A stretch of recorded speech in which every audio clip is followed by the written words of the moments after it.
Drama start होता है और हम हमारी फीमेल लीड लो यान को देखते हैं, जो नर्वसली हमारे मेल लीड चेंग जिंग का इंटरव्यू लेने आती है। उसके बॉस कहते हैं, लो यान जल्दी करो, तुम बॉस चेंग का इंटरव्यू लेना चाहती थी ना। यान सोचती है, मैंने कब ऐसा कहा। वो जिंग से कहती है, बॉस चेंग, हमने आपके बारे में बहुत कुछ सुना है। लेकिन जिंग कहते हैं, सच में? लेकिन तुम्हें देखकर लगता है कि तुम मुझे देखकर शॉक में हो। वो यान से हाथ मिला लेते हैं। यान नर्वस हो जाती है। अब हम देखते हैं कि इंटरव्यू शुरू होता है। वहाँ एक लड़की कहती है, बॉस चेंग चुटकी बजाते ही पूरी सिटी को बैंकरप्ट कर सकते हैं। डायरेक्टर पागल है क्या जो उन्होंने इस बेवकूफ यान को इंटरव्यू के लिए भेज दिया। इधर यान जिंग से पूछती है, आपके बारे में अफवाह सुनी है कि आप मेंग फैमिली में शादी करने वाले हैं, क्या ये सच है। जिंग कहते हैं, तुम्हें मेरी प्राइवेट लाइफ में बड़ी दिलचस्पी है। यान कहती है, ये तो सभी जानना चाहते हैं। जिंग कहते हैं, तो बताओ मुझे किस तरह की लड़की पसंद करनी चाहिए। यान कहती है, मिस मेंग जैसी, वो सुंदर और अच्छी फैमिली से है, बाकी सब आप पर डिपेंड है। जिंग गुस्से में कहते हैं, 7 साल पहले मैं किसी को पसंद करता था, लेकिन वो मुझे छोड़कर चली गई क्योंकि मेरा ब्लड ग्रुप भी है। वो गुस्से में जाने वाले होते हैं कि तभी यान के बॉस आकर कहते हैं, बॉस चेंग माफ कीजिए, यान आपको हर्ट नहीं करना चाहती थी, लेकिन मैं भी जानना चाहता हूँ कि उसने आपको इस वजह से क्यों छोड़ा। जिंग कहते हैं, क्योंकि उसका ब्लड ग्रुप भी बी था और अगर हम बच्चा पैदा करते तो 2 बी ब्लड वाला बच्चा पैदा हो जाता है। ये रीजन सुनते ही युमो को 440 वोल्ट का झटका लगता है। जिंग चले जाते हैं। इसके बाद यान अपने बॉस को अपना रेजिग्नेशन लेटर देकर कहती है, मैं जॉब छोड़ रही हूँ, मैंने मिस्टर चेंग को गुस्सा दिला दिया। बॉस कहते हैं, तुम्हें किसने कहा कि तुम जॉब छोड़ सकती हो। प्लीज जाकर बॉस चेंग से माफी मांग लो और सब खत्म करो, वरना हम बर्बाद हो जाएंगे। दूसरी तरफ जिंग बार में होते हैं। उनका दोस्त किम कहता है, तुम ये लाइटर कितने जन्म से यूज कर रहे हो, न्यू लेने के पैसे नहीं है क्या। जिंग याद करते हैं कि 7 साल पहले यान ने उन्हें ये लाइटर दिया था और कहा था कि मैंने इसमें ये फ्लावर बनाया है, मैं तुम्हारे साथ नहीं भी होंगी तो इसे देखकर तुम मेरे बारे में सोचोगे। तभी प्रेजेंट में यान वहाँ आती है और कहती है, मिस्टर चेंग, मैंने आज आपको ऑनफेंड कर दिया, सॉरी। किम कहता है, ऐसे माफी मांगते हैं बिना ड्रिंक के। वहाँ सब लोग यान से कहते हैं, ड्रिंक करके माफी मांगो। यान कहती है, ठीक है, मैं पीती हूँ। वो बॉटल उठाकर पीने लगती है कि तभी जिंग उससे बॉटल छीन लेते हैं। किसने कहा तुम्हें ड्रिंक करने को, जाओ यहाँ से। यान जाने को होती है कि जिंग उसका हाथ पकड़ लेते हैं और कहते हैं, तुम कहाँ चली। मैंने बाकी सबको कहा, जाओ यहाँ से। सब लोग डर कर चले जाते हैं। फिर यान कहती है, तुम चाहते क्या हो। जिंग कहते हैं, क्या तुम बताओगी कि तुमने 7 साल पहले मुझे क्यों छोड़ा। यान कहती है, तुम्हें नहीं पता, क्योंकि मैं 2B ब्लड ग्रुप वाला बेबी नहीं चाहती थी। जिंग कहते हैं, मैंने कभी इस फालतू बात पर विश्वास नहीं किया, इसलिए हमारा ब्रेकअप भी नहीं हुआ है। ये बोलकर वो उसे किस कर लेते हैं। यान शॉक हो जाती है और उनके लिप्स को बाइट करके बोलती है, तुम सच में कमीने हो। जिंग कहते हैं, मैं कमीना हूँ, ठीक है, अब मैं तुमसे ऐसे ही जिंदगी भर ग्लू जैसे चिपका रहूंगा, जितनी गाली देनी है दो। यान कहती है, तुम एक नंबर के बेशर्म हो। जिंग कहते हैं, वो तो मैं हूँ। यान उन्हें पुश करती है और इतने में उसे चक्कर आने लगते हैं। जिंग कहते हैं, क्या हुआ। वो कहती है, कुछ नहीं। जिंग उसे बाहों में उठाकर अपने घर ले जाते हैं। यान बेहोश होती है और डॉक्टर उसका चेकअप करके जिंग से पूछते हैं, क्या मिस लो ड्रिंक कर रही थी। जिंग बोले, हाँ, क्यों। डॉक्टर बोले, बच्चे को जन्म देने के बाद इन्हें पोस्टपार्टम कॉम्प्लिकेशंस हो गई हैं। वो अब ड्रिंक को टच भी नहीं कर सकती। ये जानने के बाद जिंग को झटका लगता है। वो बोलते हैं, मैं उसका पागलों की तरह वेट कर रहा था और इसने बच्चा भी कर लिया। डॉक्टर कहते हैं, आप शांत हो जाइए। जिंग पूछते हैं, क्या कुछ है जिससे ये बेटर फील करेगी। इसके बाद यान को होश आता है और आंटी वांग उसके पास होती हैं। उन्हें देखते ही यान हैरान हो जाती है। आंटी वांग, आप यहाँ क्या कर रही हैं। वो देखती है कि वो जिंग के घर पर थी। क्या ये बेविला है। 7 साल में ये कमरा बिल्कुल नहीं बदला। आंटी वांग कहती हैं, तुम्हारे जाने के बाद मास्टर ने किसी को इस कमरे में नहीं आने दिया। यान बोली, वो कहाँ है। आंटी बोली, वो तो रात को ही चले गए। वैसे डॉक्टर ने कहा कि तुम्हें पोस्टपार्टम कॉम्प्लिकेशंस हैं। उन्होंने प्रिस्क्रिप्शन दी है। यान कहती है, मतलब उसे पता चल गया कि मेरा एक बेटा भी है। दूसरी तरफ जिंग यान की फोटो देखते बैठे थे। तभी असिस्टेंट वांग आकर उन्हें डिनर मीटिंग के बारे में बताता है। उधर यान अपने क्लीग्स के साथ डिनर कर रही होती है। तभी एक कलीगली कहता है, मिस लो, आप इतनी सुंदर हैं, क्या आपका कोई बॉयफ्रेंड है। उसी टाइम तभी जिंग आ जाते हैं और उनकी बातें सुन लेते हैं। यान कहती है, मेरे जैसी डिवोर्सी और सिंगल मॉम को कौन पसंद करेगा। जिंग ये सुनकर शॉक हो जाते हैं और चले जाते हैं। यान की फ्रेंड यूमो कहती है, तुम्हें इन जैसे लड़कों से डील करना अच्छे से आता है। यान कहती है, मैं सच कह रही हूँ, ये देखो मेरे बेटे की फोटो। यूमो फोटो देखकर कहती है, ये तो बहुत क्यूट है, काश मेरा भी ऐसा क्यूट बेबी होता, मैं भी सिंगल मॉम बनने को तैयार हूँ। यान कहती है, ये इतना आसान नहीं है। यूमो कहती है, इसके डैड भी बड़े हैंडसम होंगे ना, शक्ल तो थोड़ी जानी पहचानी लग रही है। यान तुरंत फोन लेकर कहती है, मैं ताजी हवा खाने जा रही हूँ। अब वो लिफ्ट में जाती है और कहती है, कल यूमो ने जिंग को देखा था। कहीं वो पहचान तो नहीं लेगी। तभी जिंग उसे कॉर्नर में ले जाते हैं और कहते हैं, कौन किसे पहचान लेगी? यान कहती है, तुमने ड्रिंक कर रखी है, छोड़ो मुझे, भूलो मत मेरा एक बेटा भी है और मैं मैरिड हूँ। वो बोलते हैं, मैं सोच रहा था कि तुम्हारे हस्बैंड को कितने पैसे दूं जो वो तुम्हें मुझे वापस दे दे। तुम्हारा डिवोर्स हो गया है ना, अब मुझसे शादी कर लो, मैं तुम्हारा और तुम्हारे बेबी का ध्यान रखूंगा। यान कहती है, पता भी है, क्या बोल रहे हो? जिंग बोले, हाँ पता है, तुम मेरे पास आ जाओ तो मैं तुम्हारे बेटे का फादर भी बन जाऊंगा, ठीक है? वो यान को किस करने वाले होते हैं कि तभी यान को स्कूल से कॉल आता है और पता चलता है कि उसके बेटे जैक्सू की किसी बच्चे से फाइट हो गई है। यान जाने वाली होती है कि जिंग बोलते हैं, मैं भी तुम्हारे साथ जाऊंगा, पर यान उनका हाथ झटक कर कहती है, मैं खुद चली जाऊंगी। पर जिंग फिर भी उसे फॉलो करते हैं। अगले सीन में यान स्कूल जाती है और जैक्सू की हालत देखकर कहती है, ये तुम्हारे फेस को क्या हुआ? तभी वांग हांग की माँ कहती है, चोट तो मेरे बच्चे को लगी है, उसे क्या पूछ रही हो? मैं तुम्हारे और तुम्हारे बच्चे का यहाँ रहना मुश्किल कर दूंगी। टीचर कहती है, पहले लड़ाई वांग हांग ने शुरू की थी, लेकिन गलती दोनों बच्चों की है। मिसेस रोई कहती है, मेरे बच्चे को इसने मारा और तुम इसकी गलती बता रही हो? कैसी टीचर हो? यान बोली, टीचर पर क्यों चिल्ला रही हो तुम? सच जानना है तो सीसीटीवी फुटेज देख लेते हैं। जैक्सू कहता है, मॉम इसने कहा कि डैड हमें प्यार नहीं करते। वांग हांग कहता है, सच ही तो है, तुम्हारे डैड हैं ही कहाँ? मिसेस रोई कहती हैं, इतनी सी बात पर तुम्हारे बेटे ने उसे मार दिया। यान बोली, इतनी छोटी सी एज में ये एक हाथी के बच्चे से भी ज्यादा खाता है और जुबान तो उससे भी ज्यादा गंदी है। मिसेस रोई भड़क जाती है, तुमने मेरे बेटे को पिग कहा? यान बोली, तो क्या हुआ, छोटी सी तो बात है। तभी मिस्टर रोई आता है और कहता है, किसकी हिम्मत हुई मेरे बेटे को बुली करने की? अभी प्रिंसिपल से कहकर तुम्हारे बेटे को बाहर निकाल दूंगा। टीचर यान से कहती है, मिस्टर रुई ने स्कूल को काफी पैसे डोनेट किए हैं, इसीलिए प्रिंसिपल के काफी क्लोज भी हैं। आपको माफी मांग लेनी चाहिए। यान बोली, पैसे हैं तो क्या कुछ भी करेंगे? मिस्टर रुई बोला, हाँ तो अगर तुम मुझसे ज्यादा पैसे नहीं दे सकती तो निकलो यहाँ से। वांग हांग बोला, तुम्हारे तो डैड भी नहीं है। तभी वहाँ जिंग आते हैं और कहते हैं, किसने कहा मेरे बेटे के डैड नहीं है? यान उन्हें देखकर हैरान हो जाती है, तुम यहाँ क्या कर रहे हो? वो बोले, मेरे बेटे को कोई बुली करेगा तो मैं तो आऊंगा ही। मिसेस रोई कहती है, इसके डैड है तो हमने पहले क्यों नहीं देखा? जिंग जाक्सू को गोद में लेते हैं और कहते हैं, क्योंकि मैं काम में बिजी था। यान भी ड्रामे में साथ देती है। जिंग कहते हैं, तुम अपने पैसे की पावर से मेरे बेटे को निकालना चाहते थे ना, तो प्रिंसिपल बताओ इन लोगों को निकालने के लिए कितने पैसे लोगे? मिस्टर रुई बोलता है, तुम अपने आप को क्या समझते हो? मैं तुम्हें बीजिंग में रहने नहीं दूंगा। जिंग बोले, पहली बार किसी ने मुझे ऐसा कहने की हिम्मत की है। तभी प्रिंसिपल मिस्टर रुई से कहते हैं, आपने इन्हें पहचाना नहीं, ये चेंग ग्रुप के बॉस हैं। अब ये सुनते ही मिस्टर रुई की फट के चार हो जाती है। वो कहता है, बॉस चेंग, सॉरी मुझे मिसअंडरस्टैंडिंग हो गई थी, हमने आपको पहचाना नहीं। वो वांग हांग से कहता है, जल्दी अपने क्लासमेट से माफी मांगो। मिसेस रुई बोली, तुम अपने बेटे पर क्यों चिल्ला रहे हो? मिस्टर रुई कहता है, मुंह बंद रखो, तुमने ही बिगाड़ा है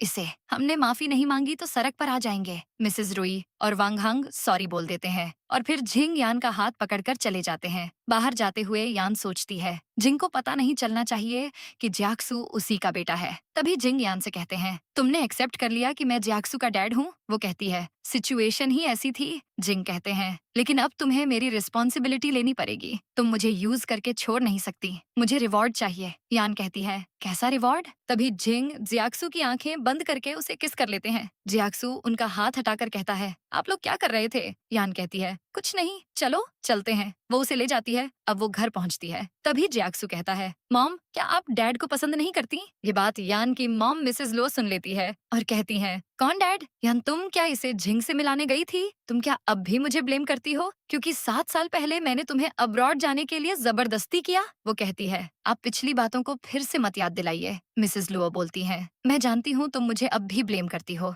लेकिन चेंग फैमिली बहुत रुतबे वाली है, उनका रिलेशनशिप कॉम्प्लिकेटेड है। तुम्हारे डैड होते तो भी उस फैमिली में शादी करना इम्पॉसिबल होता। ऊपर से 7 साल पहले कंपनी के प्रोडक्ट में मिलावट की वजह से कई लोगों की मौत हुई, याद है ना? यान याद करती है कि 7 साल पहले लोग उसे एक मर्डरर की बेटी बोल रहे थे। वो कहते हैं, मर्डरर की बेटी होकर खुलेआम कैसे घूम रही है, कितनी बेशर्म है। यान सबकी बातें सुनकर टूट जाती है और अकेली हो जाती है। प्रेजेंट में वो कहती है, आज के बाद मैं उससे मिलने नहीं जाऊंगी। तभी उसे जिंग का कॉल आता है, लेकिन वो कॉल नहीं उठाती है। उधर जिंग किसी को कॉल करके कहते हैं, मैंने तुम्हें स्टार टीवी को टेक ओवर करने कहा था ना, क्या हुआ उसका? फिर सीन चेंज होता है। यान के ऑफिस में यूमो सबको कहती है, तुमने सुना कंपनी को किसी ने खरीद लिया है और हमारे न्यू बॉस आने वाले हैं। उसकी कलीग पूछती है, कौन है वो? किसी को जॉब से तो नहीं निकाल देंगे? तभी एक कलीग यिंग बोलती है, अरे जब यान को टेंशन नहीं है तो तुम लोग क्यों टेंशन ले रहे हो? निकलेगी तो यान ही जो किसी काम की नहीं है। यान कहती है, तुम अपने बारे में तो बात नहीं कर रही। प्लास्टिक की गुड़िया।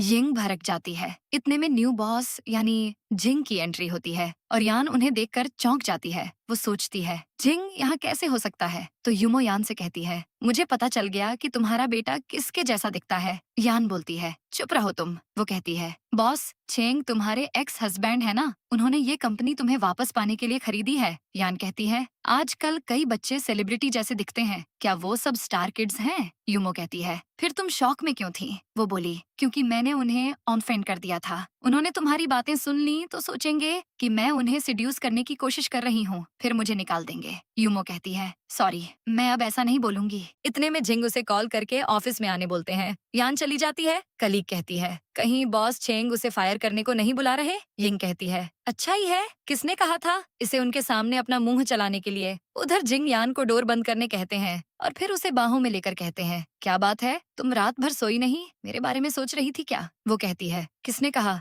जिंग साथ में सेल्फी लेकर कहते हैं, देखो अपने डार्क सर्कल्स, बिल्कुल पांडा लग रही हो। यान कहती है, वो फोटो डिलीट करो। जिंग बोलते हैं, खुद कर लो। यान फोन लेने की कोशिश करती है पर वो फोन नहीं देते और कहते हैं, डिलीट करवाना है तो साथ में डिनर करना पड़ेगा। वो कहती है, मत करो डिलीट, बाहर में जाओ। वो जाने वाली होती है पर जिंग उसे उठाकर टेबल पर बिठा देते हैं। वो कहती है, क्या कर रहे हो? ये ऑफिस है। जिंग कहते हैं, तुम्हें मेरे सामने कोई क्या बोलेगा? अब मैं चेंग फैमिली का हेड हूँ, डरो मत, मेरे पास आ जाओ। यान कंफ्यूज होकर कहती है, तुम्हें कैसे पता कि मेरी और मॉम की कल रात क्या बात हुई? जिंग बोलते हैं, मुझे नहीं पता। यान उनका कॉलर पकड़कर कहती है, जियाक्सू ने बताया? तुम दोनों ने नंबर कब एक्सचेंज किया? जिंग बोले, स्कूल से बाहर आते समय जब तुम कुछ सोच रही थी तब मैंने उसे अपना बिजनेस कार्ड दिया। पास्ट में दिखाते हैं कि वो जियाक्सू को अपना कार्ड देते हैं और जब यान मिसेस लुओ से बात कर रही थी तब जियाक्सू जिंग से कांटेक्ट करता है। प्रेजेंट में यान कहती है, तुमने ये सब जानबूझकर किया है ना, हटो यहाँ से। तभी जिंग उसे किस कर लेते हैं। यान वापस उनके लिप्स को बाइट कर देती है। वो गुस्से में जाने वाली थी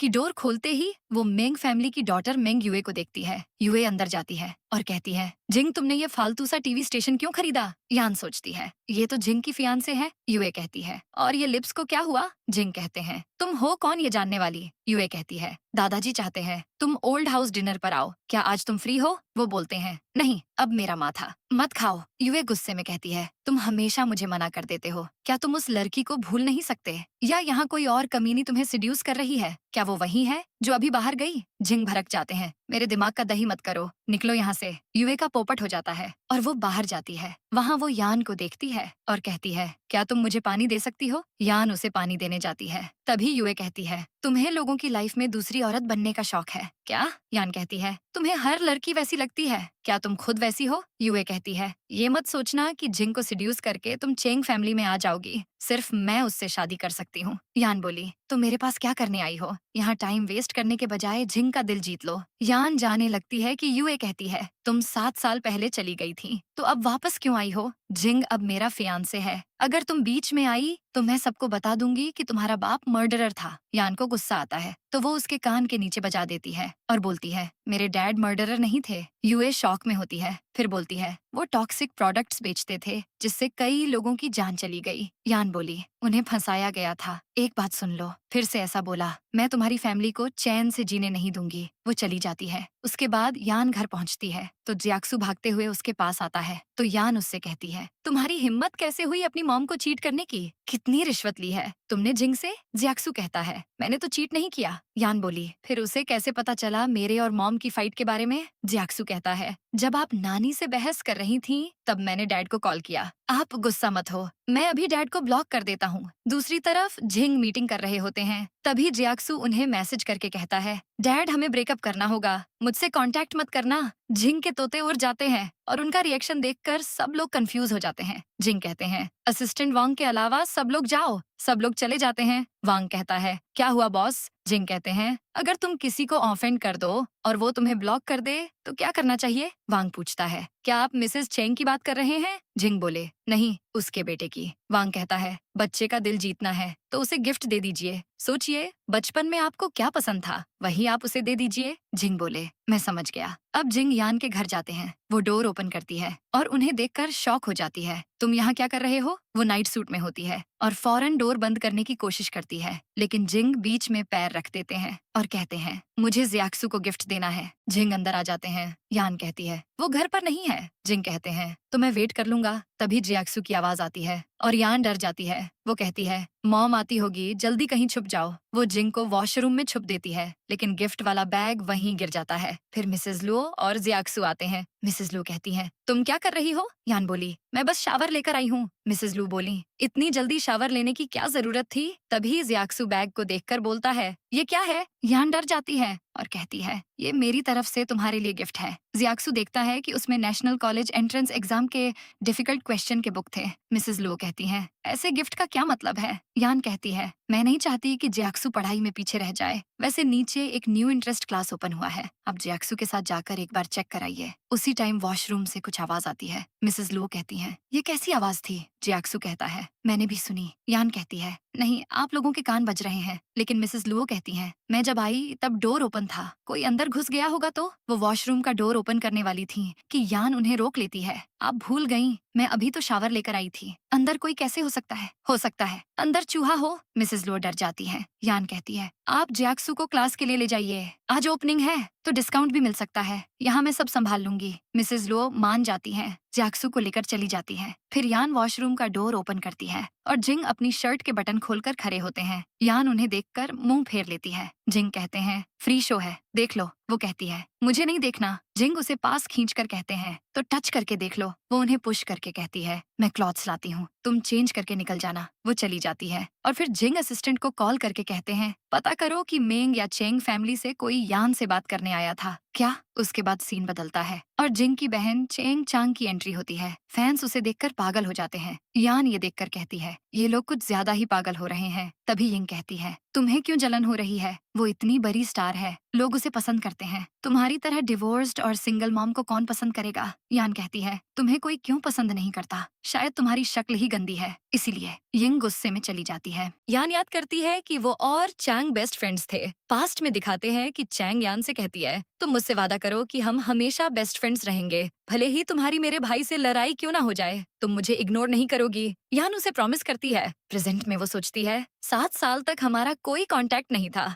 उम्मीद है वो मुझे समझेगी। यान चांग के सामने होती है और कहती है, आपको कैसी कॉफी चाहिए? चांग एटीट्यूड में कहती है, मुझे हैंड ग्राउंड कॉफी चाहिए। तुम्हारी हिम्मत कैसे हुई मुझे ये लोकल कॉफी देने की? यान दूसरी कॉफी लाती है। चांग कहती है, इतनी ठंडी, क्या तुम मुझे जमा कर मारना चाहती हो? गरम करो। ये देखकर यिंग बोलती है, लगता है चेंग चांग भी इसे पसंद नहीं करती है। फिर यान हॉट कॉफी लाती है। चांग कहती है, ये तो बहुत ज्यादा गर्म है, तुमसे कॉफी ढंग से नहीं बन रही। यिंग बोली, यान तुम किसी काम की नहीं हो, खरी क्या हो जाओ। तभी चांग गुस्से में उसी के ऊपर कॉफी फेंक देती है। यिंग की हवाइयां उड़ जाती हैं। चांग यान को अपने पास बिठाकर कहती है, मैं तो अपनी बेस्ट फ्रेंड से मजाक कर रही थी, तुम क्यों बीच में उंगली कर रही हो? क्या कहा तुमने? यिंग की हवा टाइट हो जाती है। मैंने कुछ भी तो नहीं कहा। वो डर के फरार हो जाती है। फिर यान चांग से कहती है, सॉरी, मैं बिना कुछ बताए अब्रॉड चली गई और बिना तुमसे कांटेक्ट किए वापस भी आ गई। चांग कहती है, क्या तुमने जिंग से कांटेक्ट किया वापस आने के बाद? वो 7 साल से तुम्हें ढूंढ रहा था। यान बोली, सच में?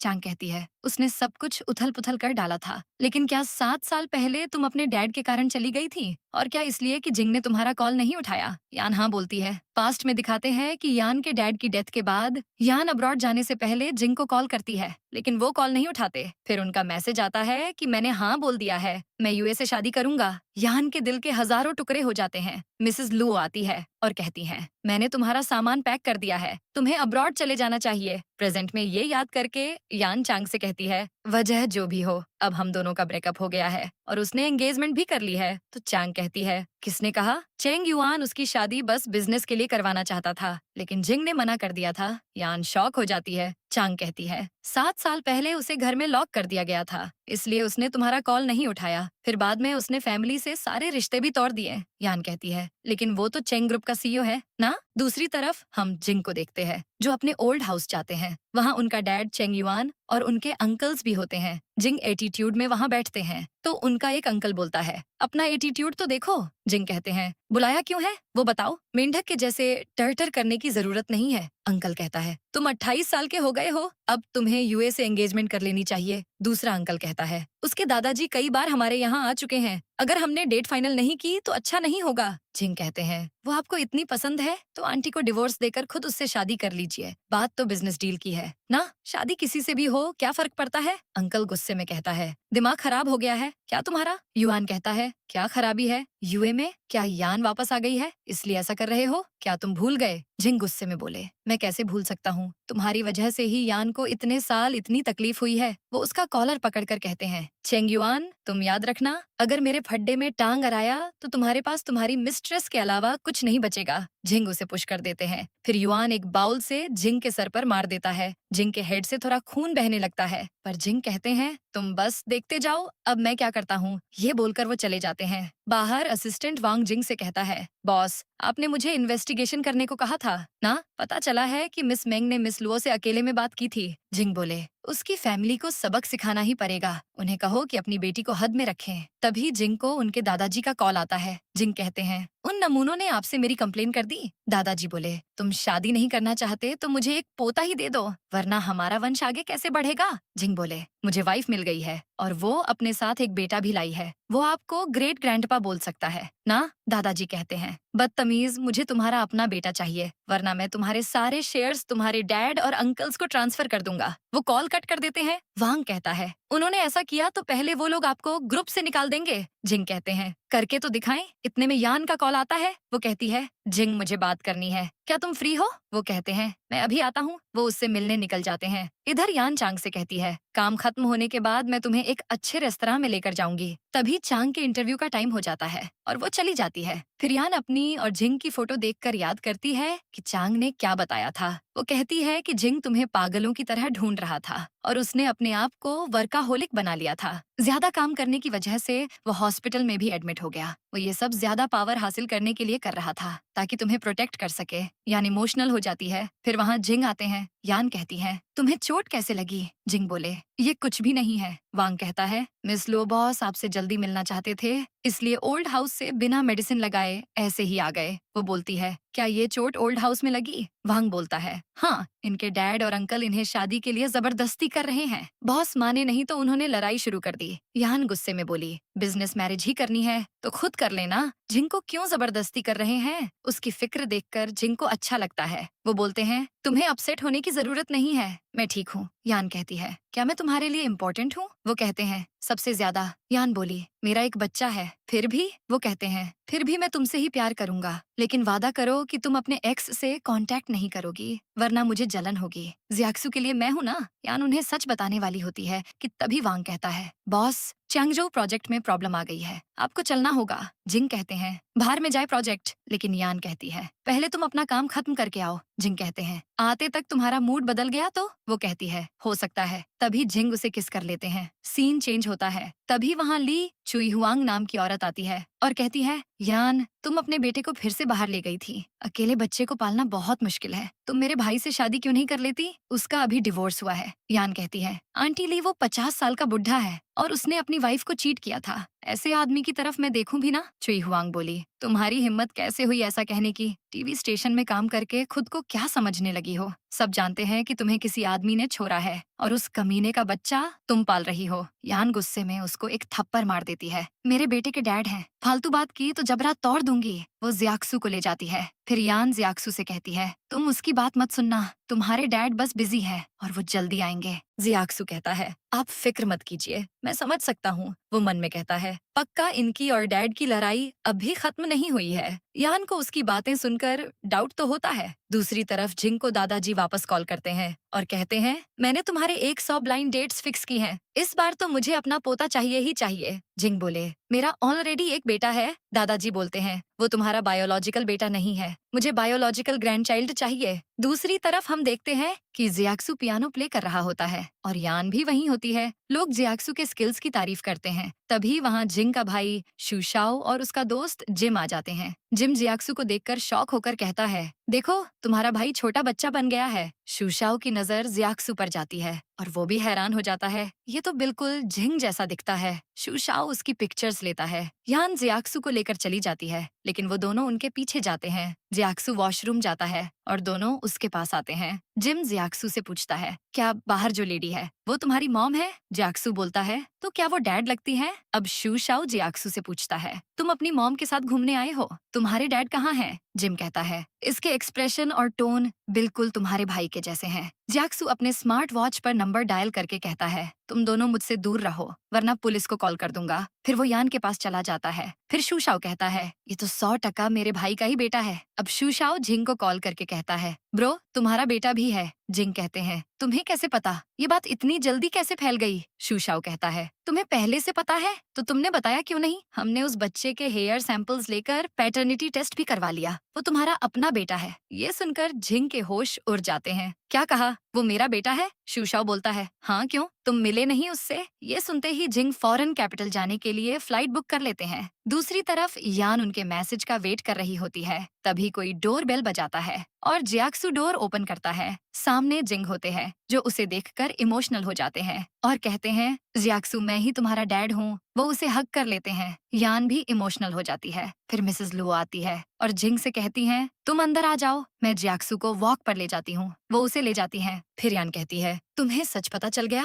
जिंग उसे हग कर लेते हैं। जब तुम्हें मेरी सबसे ज्यादा जरूरत थी तब मैं नहीं था, अब मैं तुम दोनों को नहीं छोड़ूंगा। इतने में बाहर से मिसेस लुओ की आवाज आती है। वो चुई हुआंग से कहती हैं, आप बाहर क्यों खड़ी हैं? चुई हुआंग कहती है, सुना है कोई अमीर आदमी तुम्हारे घर आया है, क्या यान को कोई शुगर डैडी मिल गया? यान भी बाहर आती है। चुई हुआंग कहती है, इसलिए तो इसे मेरे भाई में इंटरेस्ट नहीं है। यान कहती है, आपको मेरी लाइफ में इतना इंटरेस्ट क्यों है? चुई हुआंग कहती है, मैंने नहीं सोचा था कि तुम पैसे के लिए इतनी नीचे गिर जाओगी। तुमने एक बदसूरत ठरकी बुढ़े को पटा लिया। नेबर्स शॉक हो जाते हैं। इतने में जिंग बाहर आते हैं और कहते हैं, बुढ़ा किससे कहा तुमने? नेबर्स कहते हैं, ये तो हीरो माफिक दिखता है, अच्छे अच्छे हीरो इसके सामने पानी कम चाहे हैं। चुई हुआंग कहती है, तुम तो इतने हैंडसम और रिच हो, तुम्हें इस लड़की में क्या दिख गया? जिंग कहते हैं, 7 साल पहले मैं इसके घर के बाहर 3 दिन और 3 रात तक घुटने पर बैठा था ताकि ये मुझे रख ले, लेकिन उसने कहा कि मैं इसकी स्टडीज डिस्टर्ब कर रहा हूँ और फिर ये बच्चे को लेकर रातों रात भाग गई। पता है उस रात मैं तुम्हारे और हमारे बच्चे की फोटो को सीने से लगाकर कितना रोया। डिहाइड्रेशन के कारण मैं हॉस्पिटल पहुंच गया। यान मन में कहती है, हैं? जब मैं अब्रॉड गई तब तो जियाक्सु पैदा भी नहीं हुआ था। कौन सी फोटो की बात कर रहा है ये? चुई हुआंग शॉक होकर कहती है, जियाक्सु तुम्हारा बेटा है? जिंग बोले, क्यों हमारी शक्ल नहीं मिलती? नेबर्स कहते हैं, ये तो डिट्टो अपने डैड की तरह दिखता है, मतलब यान को इसके हस्बैंड ने छोड़ा नहीं था। जिंग कहते हैं, यान मेरा प्यार है और कोई भी इसके बारे में अफवाह फैलाएगा तो मैं उसे छोड़ूंगा नहीं। चुई हुआंग कहती है, मेरी तरफ क्यों देख रहे हो? मैंने कुछ नहीं किया। नेबर्स कहते हैं, तुम ही बोल रही थी कि यान पैसे के लिए अमीर आदमी को पटा रही है। तुमने पहले भी कहा था कि यान किसी फॉरेनर की मिस्ट्रेस थी और फिर उसे किसी ने छोड़ दिया। अगर आज यान के हस्बैंड नहीं आए होते तो तुम फिर से हमें बेवकूफ बना देती। चुई हुआंग के पसीने छूट जाते हैं। उसी टाइम जिंग लॉयर झांग को कॉल करके चुई हुआंग के अगेंस्ट एक्शन लेने को कहते हैं। चुई हुआंग की फटके 64 हो जाती है। मुझे डराओ मत, क्या मैं माफी नहीं मांग सकती?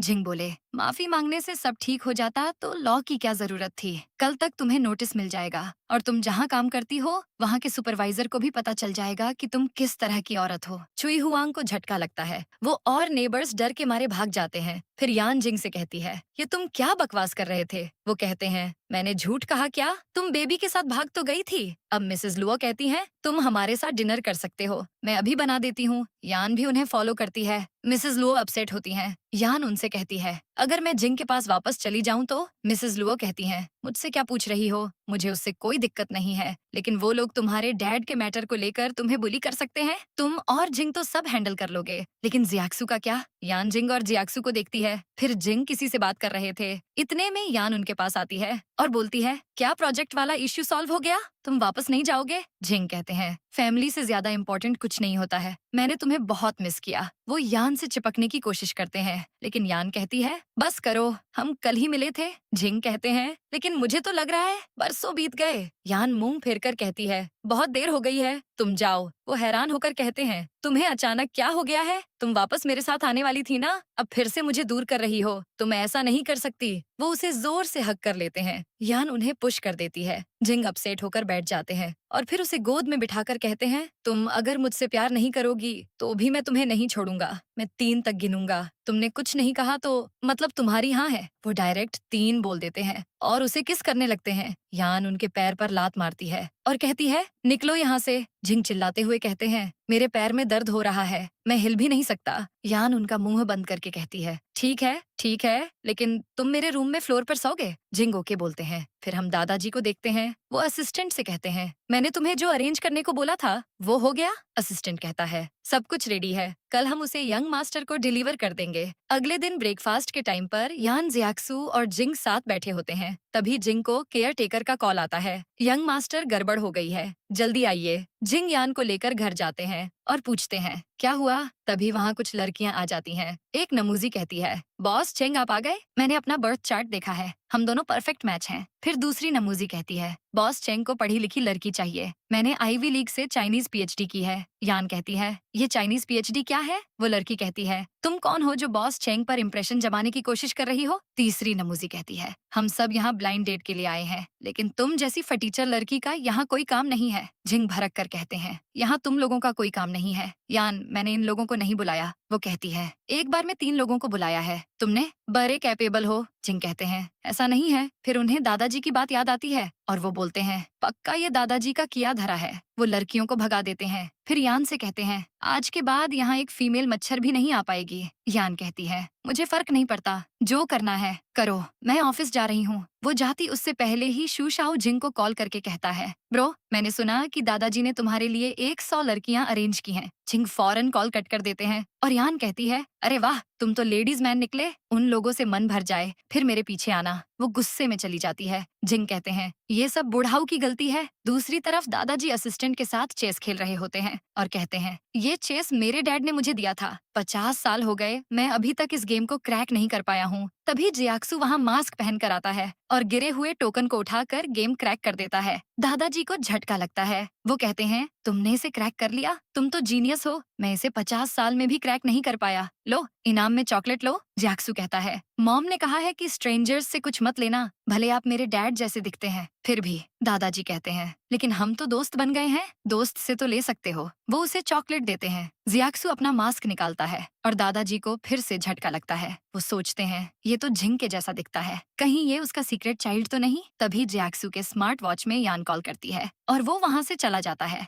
दादाजी असिस्टेंट से कहते हैं जाओ पता करो ये किसका बच्चा है। इतने में जिंग उन्हें कॉल करके कहते हैं मेरी एक वाइफ और एक बायोलॉजिकल बेटा है, मेरे पीछे लड़कियां भेजना बंद कर दीजिए। दादाजी कहते हैं जब तक तुम उस बच्चे को लाकर पैटर्निटी टेस्ट नहीं करवाते तब तक मैं तुम पर विश्वास नहीं करने वाला। वो भी कॉल कट कर देते हैं। फिर जिंग यान को कॉल करते हैं पर वो भी बात नहीं करती है। उसके बाद जिंग जियाक्सू को मैसेज करते हैं क्या तुम अपनी मॉम के साथ हो। उधर जियाक्सू यान के साथ रेस्तरां में होता है और यान कहती है मैं अभी रेस्ट रूम से आती हूँ। उसके जाने के बाद जियाक्सू जिंग को मैसेज करता है हम रेस्तरां में हैं, जल्दी आइए। उधर यान जा ही रही थी कि एक बच्चा उससे टकरा जाता है और उसकी आइसक्रीम से यान की ड्रेस खराब हो जाती है। बच्चा रोने लगता है। तभी उसकी मॉम आकर बोलती है शर्म नहीं आती बच्चे को बुली कर रही हो। यान बोली यही मुझसे टकराया था। लेडी बोली क्या प्रूफ है इसका, अब जल्दी पैसे दो, मेरे बेटे को सर में चोट लगी होगी। यान कहती है दिमाग घुटने में है, क्या स्कैम करने की कोशिश कर रही हो। तभी वहाँ यान का सीनियर चांग आ जाता है और यान से कहता है बड़े दिनों बाद मिल रहे हैं। लेडी कहती है तुम दोनों एक दूसरे को जानते हो, फिर तो दोनों मिले हुए होंगे, मुझे 5 लाख दो वरना मैं तुम दोनों को ऑनलाइन एक्सपोज कर दूंगी। वो यान की फोटो लेने लगती है पर यान उससे फोन छीन लेती है और बोलती है यहाँ कैमरा में सब रिकॉर्ड हुआ होगा कि सच क्या है, अब तो मैं तुम्हें कोर्ट में ही देखूंगी। चांग कहता है स्कैम करने के लिए तुम 10 साल जेल में सरोगी। लेडी डर जाती है और फोन वापस लेने की कोशिश करती है। यान कहती है पहले मेरे ड्रेस के पैसे दो वरना पुलिस को कॉल कर दूंगी। वो लेडी पैसे देकर भाग जाती है। फिर चांग कहता है यान तुम तो बिल्कुल नहीं बदली, क्या इत्तेफाक है कि तुम यहाँ मिल गईं? वो उसकी ड्रेस साफ करने वाला था। तभी जिंग दोनों को देख लेते हैं। यान चांग को रोककर खुद ड्रेस साफ कर लेती है। चांग कहता है मैं तुम्हें ट्रीट देना चाहता हूँ। वो कहती है आज मैं फ्री नहीं हूँ। चांग कहता है फिर अगली बार सही, मुझे तुमसे बात करनी है। हमारी कंपनी कुछ हिट नॉवेल्स को शॉर्ट ड्रामा में चेंज करना चाहती है और अब्रॉड में तुम्हारे नॉवेल्स तो बहुत पॉपुलर हैं। यान कहती है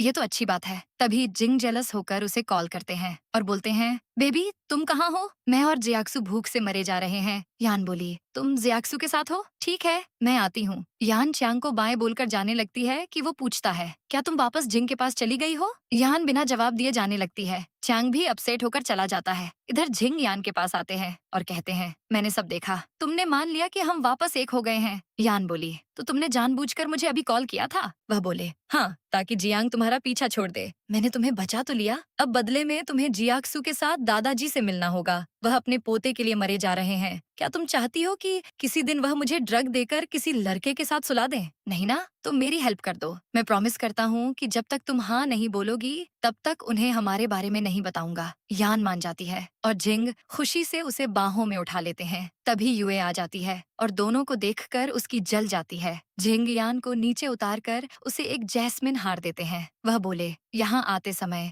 मैंने ये तुम्हारे लिए खरीद लिया। पास्ट में दिखाते हैं कि एक बार जिंग रात को यान के घर जाते हैं। वह कहती है, तुम यहाँ क्या कर रहे हो? जिंग उसे रोज देते हुए कहते हैं, क्या तुम मेरी गर्लफ्रेंड बनोगी? अगर तुमने मना किया तो मैं चिल्लाऊंगा और तुम्हारे पेरेंट्स सुन लेंगे। वह चिल्लाने वाले होते हैं पर यान उनका मुंह बंद कर देती है और यस बोल देती है। जिंग खुशी से उसे बाहों में उठा लेते हैं। यान कहती है, आगे से याद रखना कि मुझे जैस्मिन पसंद है, रोज नहीं। प्रेजेंट में जिंग उससे कहते हैं, मुझे तुम्हारी हर बात याद है, इसलिए मैं जैस्मिन वाला ही लाया हूँ। वह खुश हो जाती है पर कहती है, लेकिन इसका मतलब यह नहीं कि मैंने तुम्हें एक्सेप्ट कर लिया। उधर युए युआन को कॉल करके कहती है, अंकल आपने कहा था कि जिंग मुझसे शादी करेगा। युआन बोला, वह जिद्दी है, उसे बस यान चाहिए। युए बोलती है, मुझे फर्क नहीं पड़ता, अगर आप चाहते हैं कि आपके काले कारनामे एक्सपोज ना हो तो कुछ कीजिए। इधर जिंग यान से कहते हैं, वह जियांग तुम्हारे नॉवेल की राइट्स चाहता है ना, लेकिन उसकी छोटी सी कंपनी तुम्हारे लिए क्या करेगी? मैं कोई बेहतर ढूंढ सकता हूँ। यान कहती है, मेरे नॉवेल की डिमांड बहुत ज्यादा है, मुझे तुम्हारी हेल्प की जरूरत नहीं है। फिर दोनों वहाँ से चले जाते हैं। युए जल भुन जाती है। सीन चेंज होता है। जियाक्सु यान को स्कूल छोड़ने जा रही थी, तभी वह बोलता है, मॉम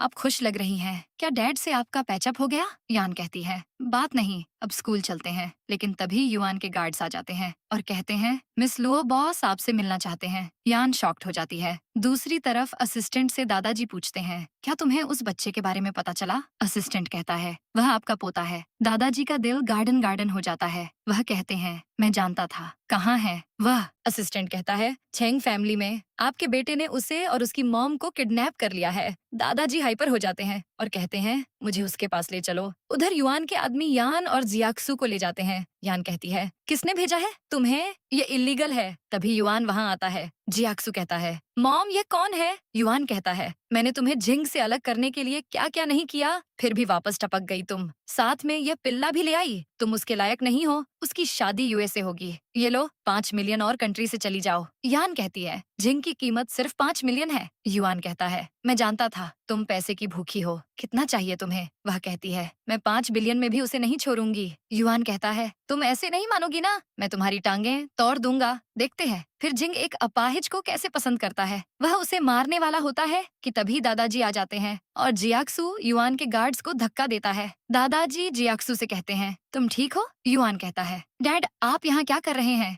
दादाजी उसे एक फटका मारकर बोलते हैं, कमीने मैं नहीं आता तो तू मेरे पोते के साथ क्या करता? वह कहता है, मैंने कुछ नहीं किया। जियाक्सु कहता है, ये झूठ है, ये मेरे और मॉम के पैर तोड़ना चाहते थे और हमें मारना चाहते थे। युआन बोला, ओए पिल्ले झूठ क्यों बोलता है? दादाजी कहते हैं, तुम अपने ही पोते के पैर तोड़ोगे? अभी बताता हूँ। दादाजी खुद युआन को लाठी से मारने लगते हैं और उसके पैर तोड़ देते हैं। फिर गार्ड्स उसे उठाकर ले जाते हैं। दादाजी यान से कहते हैं, तो तुम 7 साल पहले जिंग को डेट कर रही थी, लेकिन तुम हमारे बराबरी की नहीं हो। यान कहती है, मुझे पता है, मैं मौका देखकर यहाँ से चली जाऊंगी। दादाजी बोले, तुम्हें क्या मैं युआन जैसा लगता हूँ? मेरा मतलब था कि मैं तुम्हें चेंग ग्रुप के 10% शेयर्स ट्रांसफर कर दूंगा। एग्रीमेंट भी रेडी है। यान शॉक्ड होकर मना करने की कोशिश करती है, पर दादाजी उसे पेपर्स दे देते हैं और जियाक्सु से कहते हैं, मैं तुम्हारा परदादा हूँ। जियाक्सु उन्हें ग्रैंडपा कहता है और वह खुश होकर उसे भी काट देते हैं। फिर यान से कहते हैं, अब तुम जिंग से परसों शादी कर लो। वह कहती है,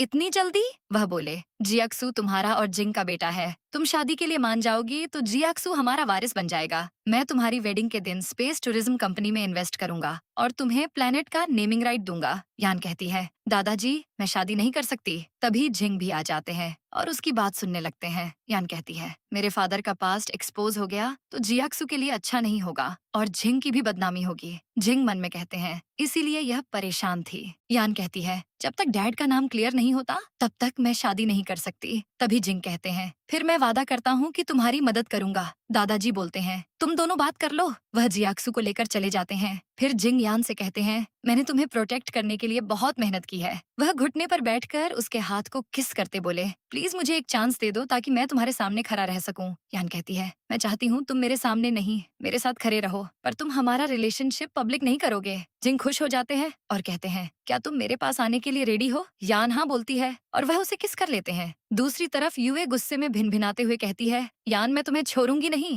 वह किसी को कॉल करके कहती है, मेरे लिए किसी को ढूंढो। इधर यान और जिंग दादाजी के पास आते हैं जो जियाक्सु के साथ खेल रहे थे। जिंग जियाक्सु को गोद में उठा लेते हैं। दादाजी यान से कहते हैं, अब तुम मेरी बहू हो तो ये लो 10 मिलियन, मेरी तरफ से गिफ्ट है। वह कहती है, आपने ऑलरेडी बहुत कुछ दे दिया है। दादाजी कहते हैं, वह तो तुम्हारे फ्यूचर को सिक्योर करने के लिए था, ये पैसे खर्च करने के लिए है। यान उसे रख लेती है। फिर जिंग जियाक्सु को हैंड वॉश करने ले जाते हैं और इधर यान को उसकी बेस्ट फ्रेंड वेई मैसेज करके कहती है, कोई तुम्हारे न्यू बुक का कॉपीराइट चाहता है। उधर जिंग को जोशाओ कॉल करता है और कहता है, ब्रो मेरी हेल्प करो, प्रोजेक्ट में थोड़ी दिक्कत आ रही है और एक नॉवेल कॉपीराइट के बारे में भी बात करनी है, क्या तुम मेरे लिए डील कर सकते हो? जिंग बोले, तुमसे इतना सा काम नहीं हो रहा। जोशाओ कहता है, उस ऑथर की नॉवेल बहुत डिमांड में है, अब तक उसके नॉवेल से जितने ड्रामा बने हैं सब हिट हुए हैं। मैं उसे स्क्रीन राइटर बनाना चाहता हूँ और सिर्फ तुम पर भरोसा कर सकता हूँ। जिंग कहते हैं, ठीक है कल डील करते हैं। इसके बाद यान अपनी क्लोज फ्रेंड वेई से मिलने जाती है। वेई कहती है, तो वेन तुम्हारे नॉवेल की कॉपीराइट चाहते हैं और साथ में तुम्हें स्क्रीन राइटर भी बनाना चाहते हैं। यान कहती है, मैं ऑलरेडी जॉब कर रही हूँ, मेरे पास टाइम कहाँ है। वेई कहती है, लेकिन तूवेन प्रोडक्शन कंपनी ने कितने हिट प्रोजेक्ट किए हैं, तुम्हारी जॉब से ये स्क्रीन राइटिंग का काम कितना अच्छा है। तभी एक लेडी आकर कहती है, तूवेन ग्रुप के बॉस लिन आ गए हैं। उसके जाने के बाद वेई कहती है, अगर तुम स्क्रीन राइटर नहीं बनना चाहती तो शायद कॉपीराइट के लिए नेगोशिएट करना मुश्किल होगा। यान कहती है, मुझे कोई किसी चीज के लिए जबरदस्ती नहीं कर सकता, चिंता मत करो। दूसरी तरफ मिस्टर लिन जिंग के साथ बैठे होते हैं और कहते हैं, मैंने सुना है उस ऑथर से भी नेगोशिएट करना मुश्किल है। जिंग कहते हैं, मैं कभी नेगोशिएशन में हारा नहीं हूँ, ये ऑथर क्या ही कर लेगी। लेकिन तभी यान वहाँ आती है और जिंग की बोलती बंद हो जाती है। वह फिर ऐसे प्रिटेंड करते हैं जैसे पहली बार मिल रहे हैं। जिंग कहते हैं, मिस लुओ मैंने आपके बारे में काफी सुना है। फिर सब बात करने बैठ जाते हैं। मिस्टर लिन कहते हैं, मिस लुओ हम आपको हमारी स्क्रीन राइटर बनाना चाहते हैं। तभी जिंग कहते हैं, यह बहुत टफ जॉब है, मिस लो को हम तकलीफ कैसे दे सकते हैं। मिस्टर लिन शॉक्ड हो जाते हैं, फिर सोचते हैं लगता है ये नेगोशिएशन की तकनीक है। यान कहती है, अब मिस्टर चेंग इन्वेस्ट कर रहे हैं तो मैं इस बारे में सोच सकती हूँ।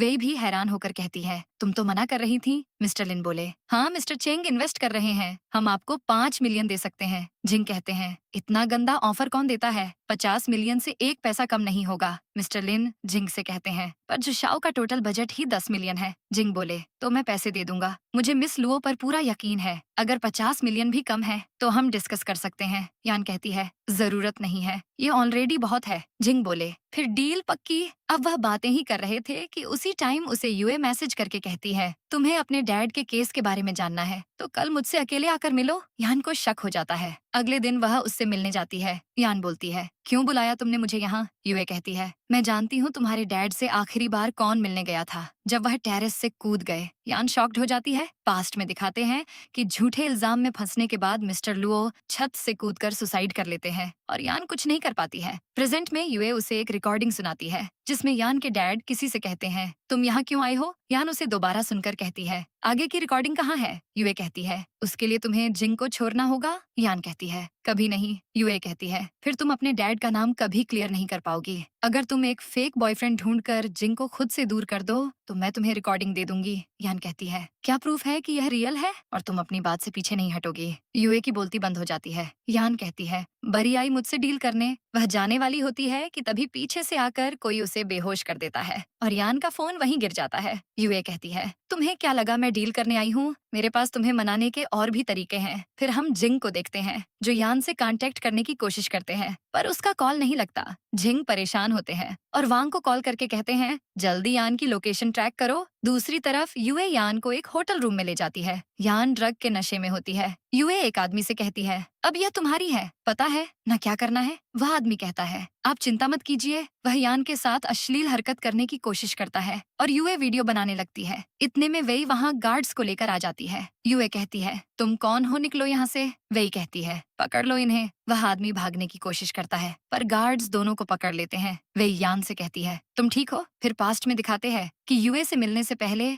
यान वेई से कहती है, जब मैं डेंजर में होंगी तब तुम मुझे बचा लेना। वही कहती है ये रिस्की है। वह कहती है यूए की कमजोरी पकड़ने के लिए यह करना ही होगा। प्रेजेंट में यान कहती है मैं ठीक हूँ। यूए कहती है तो तुम दोनों ने मुझे फंसाया। यान उसे एक थप्पड़ मारती है और कहती है मुझे पूरी रिकॉर्डिंग दे दो वरना मैं पुलिस को कॉल करूंगी। यूए बोली सबूत क्या है तुम्हारे पास? नहीं है तो मैं तुम्हें मुझे बदनाम करने के लिए जेल भेज सकती हूँ। यान कहती है जो वीडियो तुमने बनाया है वही प्रूफ है। वही उसका फोन उठा लेती है जिसमें वीडियो बना होता है। यान कहती है अब तो तुम गई काम से। इतने में पुलिस सायरन सुनाई देती है। यूए की फट जाती है तुमने पुलिस को कब कॉल किया? वही बोली जब तुम यान को यहाँ लाई तभी। वही यान को उसका फोन देती है। यूए कहती है तुम मुझे जाने दो फिर मैं तुम्हें रिकॉर्डिंग दे दूंगी। लेकिन यान बोलती है मैंने अपना माइंड चेंज कर लिया है। अब तुम पहले जेल ही जाओगी। गार्ड्स उसे ले जाते हैं। फिर वही यान से कहती है मैं तुम्हें हॉस्पिटल ले जाती हूँ। पर यान बोली नहीं मेरी फैमिली आती होगी तुम जाओ। इसके बाद वहाँ झिंग आते हैं और यान की हालत देखकर शॉक्ड हो जाते हैं। क्या तुम ठीक हो? चलो हॉस्पिटल चलते हैं। लेकिन यान नशे में उन्हें दबोच लेती है और दोनों इंटीमेट हो जाते हैं। अगले दिन यान उठती है तो अपनी हालत देखकर उसके होश उड़ जाते हैं और उसे रात का कांड याद आता है। वहीं जिंग दादाजी से बात कर रहे थे।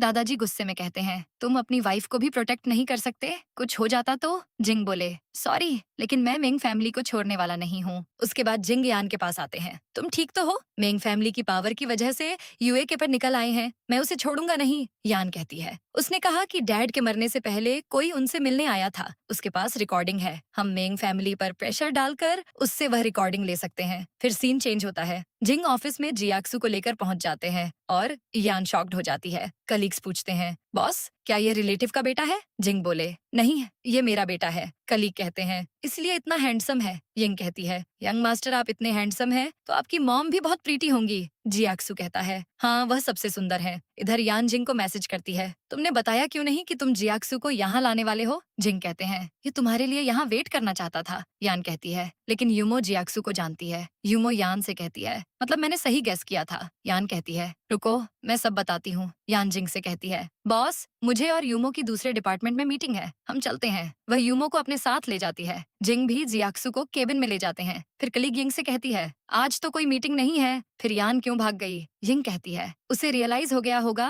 कि वह बॉस को अब सिड्यूस नहीं कर सकती। कोने में बैठकर रोने गई होगी। दूसरी तरफ यूमो यान से पूछती है तुमने मुझे बेवकूफ बनाया? यान कहती है नहीं हमारे बीच थोड़ी प्रॉब्लम थी। यूमो बोली तो अब सब ठीक है? वह कहती है हाँ पर अभी हम पब्लिसिटी नहीं करना चाहते इसलिए किसी को बताना मत। आज मैं तुम्हें ट्रीट दूंगी। यूमो बोलती है ठीक है मैं अब चलती हूँ। उसके जाने के बाद यिंग यान के पास आती है और कहती है अच्छा तो यहाँ है तुम्हारी मीटिंग। तुम हमेशा बॉस के ऑफिस में उन्हें सिड्यूस करने की कोशिश करती हो ना? तुम्हें उम्मीद नहीं होगी कि उनकी वाइफ और एक बेटा भी होगा। मिसेस चेंग को पता चला तो सोचो क्या होगा। वह तुम्हें और तुम्हारे नाजायज बेटे को सिटी से बाहर फेंक देंगी। यान उसके मुंह पर पानी मार देती है अपना मुंह बंद रखो। यिंग बोली मैंने तो सच ही बोला और तुम मुझे ऐसे ट्रीट कर रही हो। तभी जियाक्सु आ जाता है। यिंग कहती है यंग मास्टर देखिए इस लड़की को इसके झांसे में मत आना। जियाक्सु उसी के ऊपर वाटर पिस्टल से हमला कर देता है। यिंग कहती है अरे मैं नहीं वह आपके डैड को सिड्यूस करती है। जियाक्सु याद करता है कि जिंग ने क्या कहा था कि कंपनी में किसी को पता नहीं चलना चाहिए कि उनका यान से क्या रिलेशन है।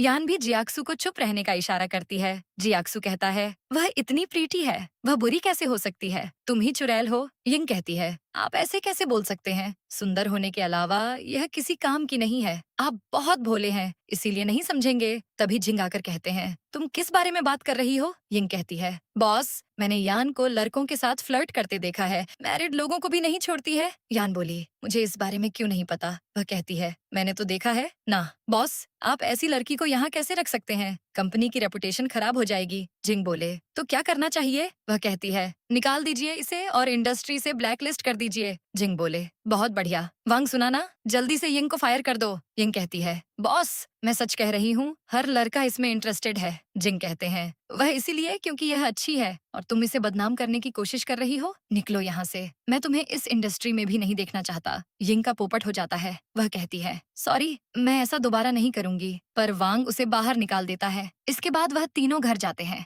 और जिंग जियाक्सु को इशारा करते हैं। जियाक्सु कहता है मैं नानी के पास सोने जा रहा हूँ। यान कहती है जिंग तुम्हें भी जाना चाहिए। लेकिन जिंग उसे रोकते हुए कहते हैं इतनी जल्दी क्या है? वह रोमांस के मूड में आ जाते हैं। पर यान कहती है जियाक्सु है यहाँ। तभी जिंग उसे रिंग पहनाकर हैरान कर देते हैं और कहते हैं चलो हम कल मैरिज सर्टिफिकेट ले लेते हैं। रिलेशनशिप पब्लिक नहीं कर सकते, पर सीक्रेटली मैरिज सर्टिफिकेट तो ले सकते हैं। यान बोली, मुझे कल फिल्म सेट पर जाना है। जिंग बोले, सर्टिफिकेट लेने के बाद मैं भी तुम्हारे साथ जाऊंगा। यान कहती है, नहीं, वहाँ कोई हमें देख लेगा तो। वापस आने के बाद हम सर्टिफिकेट ले लेंगे। जिंग कहते हैं, लेकिन तुम कई दिनों के लिए जा रही हो, मुझे तुम्हारी याद आएगी, तो क्यों ना आज रात कुछ एडवेंचर करें। यान शर्माकर भागने वाली होती है, पर जिंग उसे पकड़ लेते हैं और यान उन्हें अंदर ले जाती है। फिर अगले दिन यान सेट पर जाती है। वहाँ तंग उसे मिलती है, जो उसके गले में लव बाइट देखकर कहती है, लगता है कल रात तुम जिंग के साथ थी। यान कहती है, तुम ज्यादा मत बोलो। वह दोनों जाते उससे पहले ही जियांग डायरेक्टर लू के साथ वहाँ आ जाता है। तंग मन में कहती है, यह तो वही सीनियर है ना जिसने कॉलेज में यान को प्रपोज किया था। ये यहाँ क्या कर रहा है। जियांग कहता है, मैं और डायरेक्टर लू पुराने दोस्त हैं और हमारी कंपनी फिल्म और टीवी इंडस्ट्री में भी काम करना चाहती है, इसलिए मैं लू से कुछ सीखने आया हूँ। मैं तुम्हारा लगेज लेने में हेल्प कर देता हूँ। यान कहती है, उसकी जरूरत नहीं है। जियांग कहता है, मैंने कॉलेज के फर्स्ट डे में भी तो तुम्हारा सामान डॉर्म तक पहुँचाया था। चलो। यान उसके साथ चली जाती है। तंग तुरंत जिंग को मैसेज करके कहती है, तुम कहाँ सोए पड़े हो, यहाँ कोई तुम्हारी वाइफ चुराने के चक्कर में है। अगले ही सीन में जिंग वहाँ टपक जाते हैं और तंग के रूम में नॉक करते हैं। वह डोर ओपन करके कहती है, ये मेरा रूम है, लेकिन जिंग उसे बाहर निकाल कर कहते हैं, अब मेरा है। वह अंदर जाकर रूम बंद कर लेते हैं। वांग तंग से कहता है, मिस आपका रूम बाजू वाला है। तंग गुस्से में चली जाती है। इधर जिंग यान को सोते हुए देखकर कहते हैं, मेरे कॉल और मैसेज को इग्नोर करके आराम से सो रही हो, उठ जाओ, फिर हिसाब बराबर करूंगा। वह भी उसके बाजू में लेट जाते हैं। फिर यान उठती है और उन्हें देखकर डर जाती है और उन्हें लात मारकर नीचे फेंक देती है। जिंग कहते हैं, हाय, मेरी कमर तोड़ दी। यान चौंक जाती है, तुम यहाँ क्या कर रहे हो। वह बोलते हैं, तुम कॉल क्यों नहीं उठा रही थी। यान बोलती है, तुम इतने मैसेज और कॉल करते हो तो मैं क्या करती। जिंग उसे हक करके कहते हैं, अब तो मैं तुम्हारा काम होते तक यहीं रहूंगा। यान कहती है, ठीक है, मैं जा रही हूँ। उसके जाने के बाद जिंग वांग को कॉल करके सेट में रहने का अरेंजमेंट करवा लेते हैं। उसके बाद यान डायरेक्टर के साथ कुछ सीन्स डिस्कस कर रही थी। तभी जियांग वहाँ आता है और कहता है, यान, मैं तुम्हारा फेवरेट ड्रिंक लेकर आया हूँ। डायरेक्टर काम का बहाना करके निकल लेता है। यान जियांग से कहती है, थैंक यू, लेकिन मैं अब कुछ भी ठंडा नहीं पी सकती। जियांग बोलता है, फिर मैं कुछ हॉट ले आता हूँ। वह कहती है, मैंने कहा ना, मेरा बॉयफ्रेंड है और हम अब मैरिज सर्टिफिकेट भी लेने वाले हैं। जियांग कहता है, जिंग की बात कर रही हो ना, झूठ मत बोलो, वेई ने मुझे सब बता दिया है। वेई जियांग से एक बार कहती है कि मिस्टर चेंग यान को पसंद करते हैं, लेकिन वह उन्हें हमेशा अवॉइड करती है। वह दोनों डेट कैसे कर सकते हैं। जियांग कहता है, मैं जानता हूँ तुम जिंग के साथ नहीं हो, मुझे एक मौका दो, मैं तुम्हें उससे भी ज्यादा अच्छे से ट्रीट करूंगा। तभी जिंग आते हैं और गुस्से में कहते हैं, तुम्हें सुनाई नहीं देता, यह तुम्हें रिजेक्ट कर रही है और तुम पीछे ही पर गए हो। जियांग बोलता है, तुम कौन होते हो बीच में बोलने वाले, तुम दोनों का ब्रेकअप हो गया है। तो जिंग उसे अपनी वेडिंग रिंग दिखाकर कहते हैं, आंखें फाड़ कर देखो, यह वेडिंग रिंग है। जियांग कहता है, झूठ, ऐसा होता तो मुझे पता कैसे नहीं चलता। यान उसे अपने लॉकेट में वेडिंग रिंग दिखाकर कहती है, मैंने जिंग को रिलेशनशिप पब्लिक करने से मना किया था। जियांग के अरमान आंसुओं में बह जाते हैं। जिंग यान से कहते हैं, तुम यहाँ टाइम वेस्ट मत करो, चलो चलते हैं। तभी एक आदमी उन दोनों की सीक्रेटली फोटोज ले लेता है। फिर यान देखती है कि लोग ऑनलाइन कुछ देखकर गॉसिप कर रहे होते हैं। तभी यांग आकर उसे दिखाती है कि उसकी और जिंग की फोटोज वायरल हो गई हैं। वह जिंग को तुरंत कॉल करके इस बारे में बताती है। जिंग कहते हैं, मुझे पता है, मैं जल्दी यह न्यूज डिलीट करवा रहा हूँ, मैं तुम्हें कुछ नहीं होने दूंगा। उसके बाद सीन मिस्टर मेंग की तरफ शिफ्ट होता है, जो यूए से जेल में मिलने जाते हैं। यूए आती है और कहती है, दादाजी, मुझे आप कब बाहर निकालेंगे, मुझे यहाँ नहीं रहना है। मिस्टर मेंग उसको झापर मारकर बोले, तुम्हें पता है, तुम्हारी वजह से हमारी फैमिली कंगाल होने को है। वह उसे यान और जिंग की वायरल फोटो दिखाकर कहते हैं, देखो क्या मतलब हुआ तुमने जो किया उसका, वह दोनों अब भी साथ हैं। यूए कहती है, ये कैसे हो सकता है। मिस्टर मेंग बोले, यान ने कहा है कि अगर तुम उसे वह रिकॉर्डिंग दे दोगी तो वह हमें छोड़ देंगे। उसे रिकॉर्डिंग दे दो। कहाँ है वह। यूए के पास और कोई ऑप्शन नहीं होता है, तो वह बता देती है। दूसरी तरफ यान और जिंग घर पहुँचते हैं और जियाक्सू के साथ मस्ती करते हैं। तभी जिंग को दादाजी कॉल करके कहते हैं, यान और जियाक्सू को लेकर ओल्ड हाउस आओ, मुझे कुछ जरूरी बात करनी है। फिर जिंग यान और जियाक्सू को ओल्ड हाउस लेकर जाते हैं। वहाँ वह जियाक्सू को ढेर सारे टॉयज देते हैं और कहते हैं, तुम खेलो, हम दादाजी से मिलकर आते हैं। उनके जाने के बाद जियाक्सू खेल रहा होता है। इतने में जिंग के कजिन की वाइफ मिसेस चेंग और उसका बेटा शियाओ आता है। शियाओ जियाक्सू से कार लेकर फेंक देता है जियाक्सु कहता है, तुम कौन हो? मेरी कार क्यों फेंकी? शियाओ बोलता है, तुम अंकल के बेटे होगे? मुझे ब्रदर बोलो। मॉम ने कहा है कि तुम्हारी मॉम अच्छी लेडी नहीं है और तुम नाजायज हो। जियाक्सु कहता है, मेरी मॉम के बारे में कुछ मत कहना। वह शियाओ को धक्का मार देता है। मिसेस चेंग कहती है, शियाओ तुम ठीक हो? फिर वह जियाक्सु को बुली करते हुए कहती है, तुम्हारी हिम्मत कैसे हुई मेरे बेटे को पुश करने की? अभी बताती हूँ। दूसरी तरफ यान और जिंग दादाजी के पास जाते हैं। दादाजी कहते हैं, मेंग फैमिली बैंकरप्ट हो गई है। मैंने उनकी कुछ प्रॉपर्टी खरीदी है। यान की वजह से ही हमें काफी फायदा हुआ है, इसलिए मैंने 2 विला जियाक्सु के नाम कर दिए हैं। यान उन्हें थैंक यू कहती है। दादाजी कहते हैं, जियाक्सु कहाँ है? यान कहती है, नीचे है, मैं उसे लेकर आती हूँ। अब वह नीचे जाती है, पर शियाओ को कार से खेलते देखती है। यान उससे कार लेकर कहती है, तुम कौन हो? मेरा बेटा कहाँ है? शियाओ कहता है, मुझे नहीं पता। मिसेस चेंग कहती है, तुम मेरे बेटे को डराओ मत। यान कहती है, अब झिंग की भाभी है ना, मेरा बेटा यहाँ खेल रहा था, कहाँ है वह? मिसेस चेंग कहती है, मुझे क्या पता, हो सकता है भाग गया हो। तभी वॉशरूम से जियाक्सु की आवाज आती है। यान जाने की कोशिश करती है तो मिसेस चेंग उसे रोकती है। यान उसको धक्का देकर जियाक्सु को बाहर निकालती है। फिर गुस्से में मिसेस चेंग को एक फटका मारती है। मिसेस चेंग कहती हैं, तुमने मुझे मारा कैसे? मैंने उसे लॉक किया तो क्या हुआ? वह मर नहीं जाता। यान का दिमाग ठनक जाता है तो वह उसके बाल पकड़कर उसे वॉशरूम ले जाती है और बाथटब में डुबा डुबा कर उसकी हालत खराब कर देती है। फिर उसके हस्बैंड मिस्टर चेंग आ जाते हैं और कहते हैं, तुमने इस लड़की को उकसाया क्यों? अपनी हालत देखो, वह जिंग की वाइफ है। मिसेस चेंग गुस्से में बोली, तो क्या तुम उसके टुकड़ों में पलते हो तो हमारी कोई इज्जत नहीं है? इसका बाप तो मर्डरर था। दादाजी इसे कैसे एक्सेप्ट कर सकते हैं? फिर जिंग आते हैं और यान से कहते हैं, तुम ठीक हो ना? जियाक्सु ने बताया कि तुम्हें बुली किया जा रहा है। वह कहती है, मैं ठीक हूँ। मिसेस चेंग कहती है, तुम टाइम पर आए हो? ये लड़की तुम्हारी भाभी को बुली कर रही है। जिंग कहते हैं, आप खुद अपने आप को भिगोकर मेरी वाइफ को फंसाना चाहती हैं। लगता है आपके हस्बैंड की वीपी पोजीशन कुछ ज्यादा ही कंफर्टेबल हो गई है। मिस्टर चेंग कहते हैं, जिंग यह मिसअंडरस्टैंडिंग थी। मिसेस चेंग कहती हैं, तुम फट्टू के फट्टू ही रहोगे। मिस्टर चेंग उसका मुंह बंद करने की कोशिश करते हैं। तभी शियाओ कहता है, डैड कहते हैं कि हम फैमिली नहीं है। डैड जब कंपनी टेक ओवर कर लेंगे तो हम तुम सबको लात मारकर निकाल देंगे और तुम सब भीख मांगोगे। यान कहती है, बड़ी जुबान चल रही है मिस्टर चेंग की। जिंग बोले, ऐसा है तो अब हम फैमिली नहीं है, निकल जाओ चेंग फैमिली से। मिस्टर चेंग कहते हैं, अरे बच्चे तो बकवास करते रहते हैं, तुम इसकी बात मत सुनो। मिसेस चेंग कहती हैं, तुम इस डायन के लिए हमें बाहर निकालोगे? जिंग चिल्लाते हैं, कोई बाहर निकालो इन लोगों को, दोबारा अंदर मत आने देना। गार्ड्स उन लोगों को पकड़ लेते हैं, लेकिन तभी दादाजी आते हैं और कहते हैं, जिंग छोड़ दो इन लोगों को, ये भी फैमिली ही है, इन्हें एक मौका दे दो, इन लोगों को अफ्रीकन ब्रांच में भेज दो। मिस्टर और मिसेस चेंग माफी मांगते हैं, लेकिन उन लोगों को ले जाया जाता है। फिर दादाजी यान से कहते हैं, जिंग ने बताया तुम दोनों शादी करने वाले हो, लेकिन कब? यान कहती है, परसों। दादाजी खुश हो जाते हैं। तभी यान को मिस्टर मेंग मैसेज करते हैं, ये लो रिकॉर्डिंग और अपना वादा मत भूलना। यान रिकॉर्डिंग सुनती है, उसमें मिस्टर लुओ कहते हैं, चेंग युआन तुम यहाँ क्या कर रहे हो? युआन कहता है, तुम अच्छे से जानते हो कि तुम्हारी इतनी हैसियत नहीं कि तुम हमारी बराबरी कर सको। अपनी कंपनी बचाना चाहते हो तो अपनी बेटी को मेरे बेटे से दूर रखो। यान यह सुनकर अब सीधे युआन के पास पहुंच जाती है, जो व्हील चेयर पर बैठा था। युआन कहता है, तुम यहाँ क्या कर रही हो? मुझ पर हंसने आई हो क्या? यान उसे वही रिकॉर्डिंग सुनाती है और युआन के छक्के छूट जाते हैं। यान पूछती है, 7 साल पहले क्या हुआ था? युआन बोलता है, मेरा उससे कोई लेना देना नहीं है। यान की सनक जाती है तो वह व्हील चेयर के साथ ही युआन को छत के किनारे पर ले जाती है। युआन चिल्लाता है, यान तुम पगला गई हो क्या?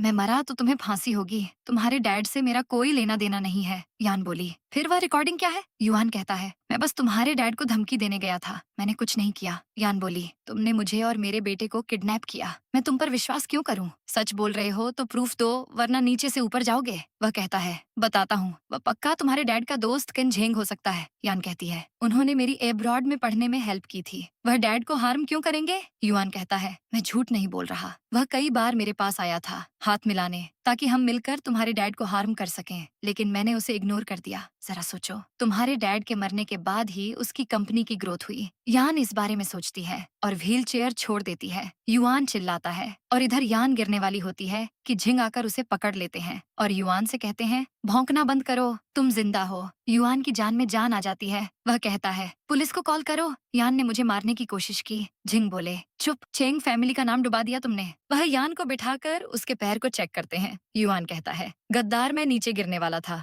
और तुम्हें उसकी परी है, क्या जादू किया है इसने तुम पर? तुमने देखा नहीं इसने क्या किया? जिंग बोले, हाँ देखा तो क्या, तुमने यान को किडनैप किया तो उसका हिसाब बराबर हो गया। युआन बोला, हाँ मेरी गलती है, लेकिन मैं तुम्हारा बाप हूँ, पता नहीं तुम ही क्यों पैदा हुए मेरे घर। यान गुस्से में कहती है, एक तो न जाने हर गली में तुम्हारे कितने बच्चे हैं और तुम झिंग की इंसल्ट कर रहे हो। उसके पास चॉइस होती तो वह भी तुम्हारे जैसा बाप नहीं चाहता। झिंग उसे संभालते हुए कहते हैं, इस आदमी पर चिल्लाने का कोई फायदा नहीं है। वह उसे बाहों में उठा लेते हैं और जाने लगते हैं। युआन उन्हें रोकने की कोशिश करता है तो जिंग कहते हैं, तुम मुझे अपना बेटा नहीं मानते ना, तो आज के बाद हमारा कोई रिश्ता नहीं है। वांग, बाकी तुम हैंडल कर लेना। यह बोलकर वह चले जाते हैं। युआन कहता है, रिश्ता तोड़ने का क्या मतलब है? वांग कहता है, मिस्टर चेंग, इस एग्रीमेंट पर साइन कीजिए। हमने आपके सारे फ्रॉड और कंपनी के सीक्रेट लीक करने का प्रूफ इकट्ठा कर लिया है। युआन के पास और कोई ऑप्शन नहीं होता है। दूसरी तरफ जिंग यान के पैर को चेक कर रहे थे। वह बोलते हैं, अच्छा है, बस मोच है। यान कहती है, तुम मुझे क्या फॉलो कर रहे थे?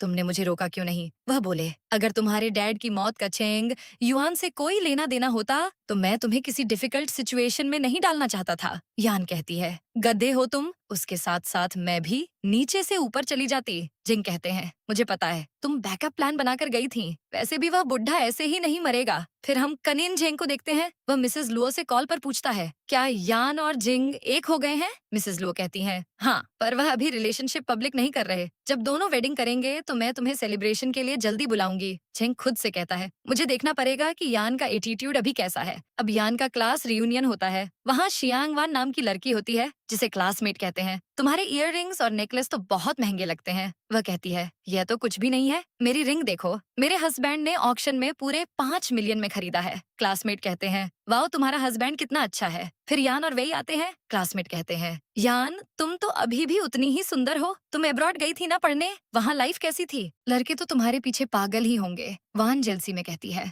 फिर वापस क्यों आ गई? वहीं किसी रिच आदमी से शादी कर लेती। यान, इतने सालों में तुम्हारा स्टाइल बेकार हो गया है, इतनी सिंपल ड्रेस में आई हो। वही को गुस्सा आता है, पर यान उसे बोलने से रोक देती है और कहती है, तुम रियूनियन में आई हो या रेड कारपेट इवेंट में? तुम अपने पैसों की पावर दिखाने के लिए अपनी रिंग का शो ऑफ कर रही हो। वान कहती है, तुम जल रही हो मुझसे क्योंकि तुम्हारी यह रिंग लेने की हैसियत तो है नहीं। यान कहती है, अच्छा कितने की है यह? वह कहती है, 5 मिलियन। मेरे हस्बैंड ने कहा कि यह मेरी तरह ही कीमती है। तुम तो वह टूटे फूटे सर का छाप रिंग ही अफोर्ड कर सकती हो। तभी यान के अकाउंट में 5 मिलियन आते हैं और मिस्टर लिन वॉइस मेल करते हैं जो यान सबको सुनाती है। वह कहते हैं, आपकी बुक सुपरहिट हो गई है, फर्स्ट सेल ने ही सारे रिकॉर्ड तोड़ दिए हैं, इसीलिए आपको एडवांस रॉयल्टी दी जा रही है। यान कहती है, मुझे कुछ भी अफोर्ड करने के लिए हस्बैंड की जरूरत तो नहीं है। वान बोली, मेरे हस्बैंड भी मुझे 5 मिलियन अभी दे सकते हैं। यान कहती है, तो कॉल करो उसे, अभी देख लेते हैं। वान कहती है, मेरे हस्बैंड ने कम से कम मुझे ये रिंग तो दी, तुम्हारे हस्बैंड का क्या?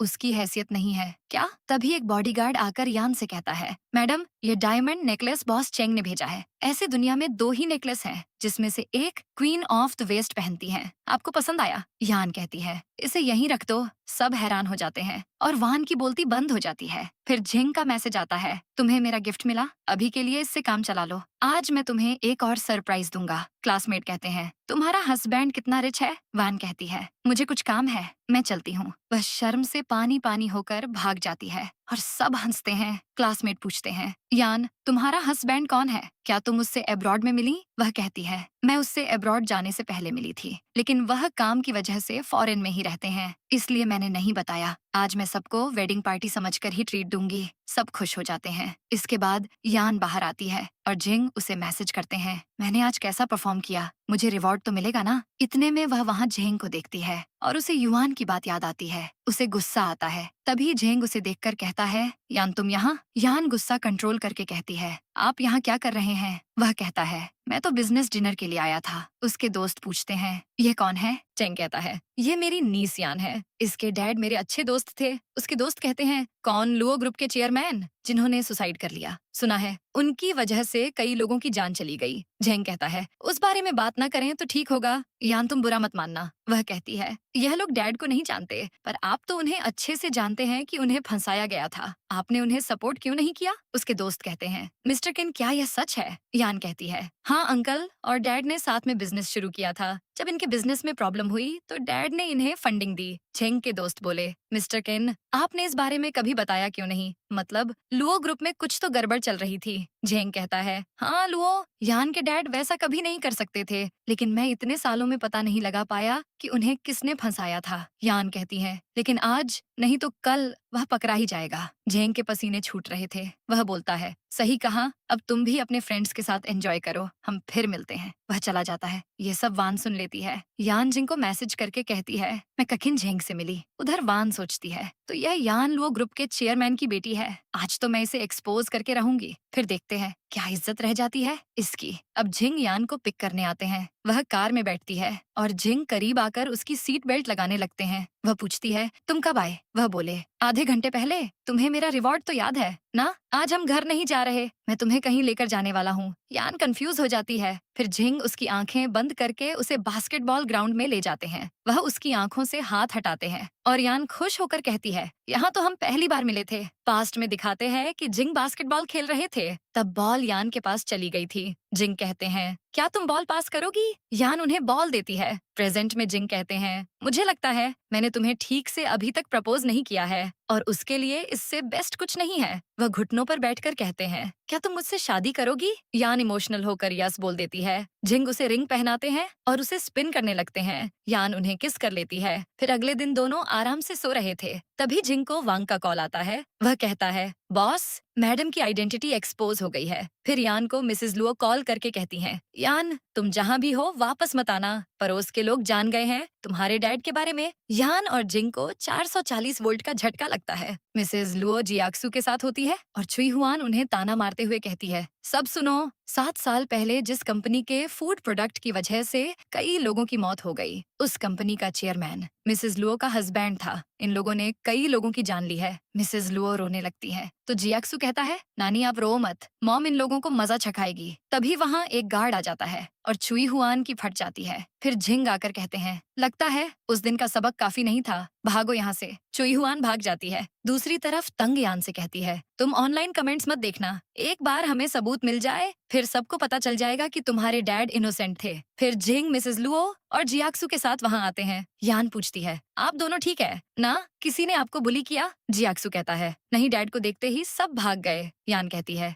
मेरी वजह से हो रहा है ये सब। मिसेस लुओ कहती हैं, ये क्या बोल रही हो? हम फैमिली है तो सब साथ में प्रॉब्लम फेस करेंगे। तभी झेंग उन्हें कॉल करता है और कहता है, भाभी मैंने न्यूज देखा, क्या आपको मदद चाहिए? मिसेस लुओ कहती हैं, नहीं, झिंग ने हमें बचा लिया, हम ठीक हैं। वह कहता है, लेकिन भाभी 7 साल पहले ब्रदर लुओ के साथ जो हुआ वह ठीक यान और जिंग के साथ होने के बाद हुआ और आज भी दोनों साथ हो गए हैं, तो फिर से यह सब हो रहा है। ये इत्तेफाक कैसे हो सकता है? मिसेस लुओ कहती हैं, ये तुम क्या बोल रहे हो? ऐसा नहीं है। वह कहता है, लेकिन भूलिए मत चेंग फैमिली ने आपको कैसे ट्रीट किया है। तभी यान फोन लेकर कहती है, अंकल मुझे जिंग पर पूरा भरोसा है। वह कॉल कट कर देती है। मिसेस लुओ जिंग से कहती हैं, तुम चिंता मत करो, वह बस हमारे बारे में सोच रहा है। यान कहती है, क्या सोच रहा है? उसी ने तो डैड को मारा है। मिसेस लुओ शॉक्ड हो जाती हैं। क्या? यान कहती है, पहले मुझे भी विश्वास नहीं हुआ, लेकिन देखिए हमने इन्वेस्टिगेशन किया है। डैड के एक्सीडेंट से पहले जेंग ने किसी को बड़ा अमाउंट ट्रांसफर किया था और यह वही लोग हैं जिन्होंने डैड की रिपोर्ट की थी। मिसेस लुओ को बड़ा शॉक लगता है,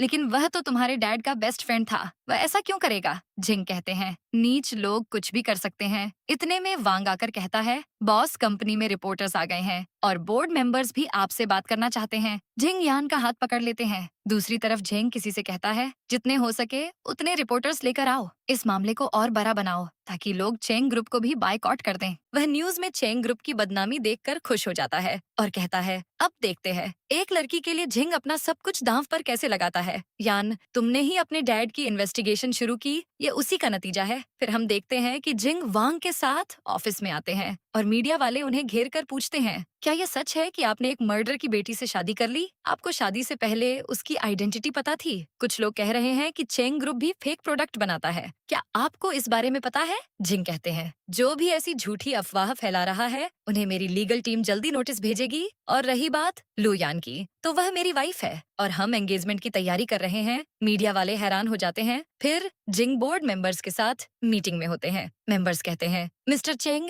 आप मिस लो के साथ रिलेशनशिप एडमिट कैसे कर सकते हैं? पता है शेयर्स के प्राइस कितने गिर गए हैं? आप क्या कंपनी बर्बाद करना चाहते हैं? जिंग बोले, लो फैमिली और चेंग फैमिली ने रिश्ता जोर लिया है। अगर आप चाहते हैं कि कंपनी सेफ रहे तो आपको मेरी बात सुननी पड़ेगी। वह बोलते हैं, क्या आपके पास कोई प्लान है? वांग उन्हें एक फाइल दिखाता है जिसमें लिखा था कि जो आदमी लो ग्रुप का प्रोडक्ट खाकर मरा उसे ऑलरेडी टर्मिनल इलनेस थी। मेंबर कहते हैं, इससे मिस्टर लो की इनोसेंस साबित नहीं होती। जिंग कहते हैं, मेरे पास सबूत भी है। दूसरी तरफ यान किसी को कॉल करके कहती है, मुझे प्रूफ मिल गया है। अपने डैड को इनोसेंट साबित करने के लिए रिपोर्टर्स को बुलाओ। उधर न्यूज में यह देखकर जेंग कहता है, यह जेंग पागल है क्या? इसने अपना रिलेशनशिप पब्लिक कर कैसे दिया? कहीं उसे मेरे बारे में पता तो नहीं चल गया? लेकिन मैंने तो सारे सबूत मिटा दिए थे। यान भी मुझे अपने डैड का बेस्ट फ्रेंड मानती है, उसे मुझ पर शक नहीं हो सकता। तभी उसे एक झाओ हुआंग नाम के आदमी का कॉल आता है जो कहता है, मिस्टर काइन मुझे पहचाना? जेंग की फट के 64 हो जाती है। पास्ट में दिखाते हैं कि जेंग उसे पैसे देता है और कहता है, तुम्हारे बेटे को वैसे भी खतरनाक बीमारी है, वह जिंदा नहीं बचेगा, इसलिए मेरी बात मानो